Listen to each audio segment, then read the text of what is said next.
M B भुट्टा साहब मेरे एक बुजुर्ग हैं, फरमाते हैं बेशक मखदूम साहेब बहुत अच्छे इंसान हैं।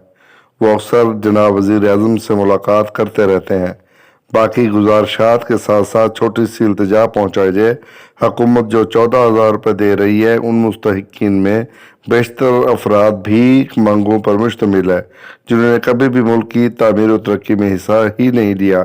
इन गुरबा की मदद ज़रूर कीजिएगा, मगर उसका भी ये ध्यान रहे कि एक मजदूर तकरीबन 20 साल की उम्र में इंडस्ट्री में आता है और उस वक्त तक रजिस्टर हो जाता है, तकरीबन 40 साल अपने खून पसीना मुल्क की तामीर और तरक्की देकर रिटायर हो जाता है। जवानी निछावर करने के बाद उसको पेंशन मिलती है 8,500 रुपये। कितनी बड़ी ज्यादती है। मेहनत कश के साथ हमारी इस काविश और मेहनत की कदर की जाए। हमारी पेंशन कम से कम 20,000 पर मुकर्रर कीजिए। मखदूम साहब जैसी शफीक और मेहरबान शख्सियत ही जनाब वजीर आजम को कन्विंस कर सकती है। अल्लाह पाक आपका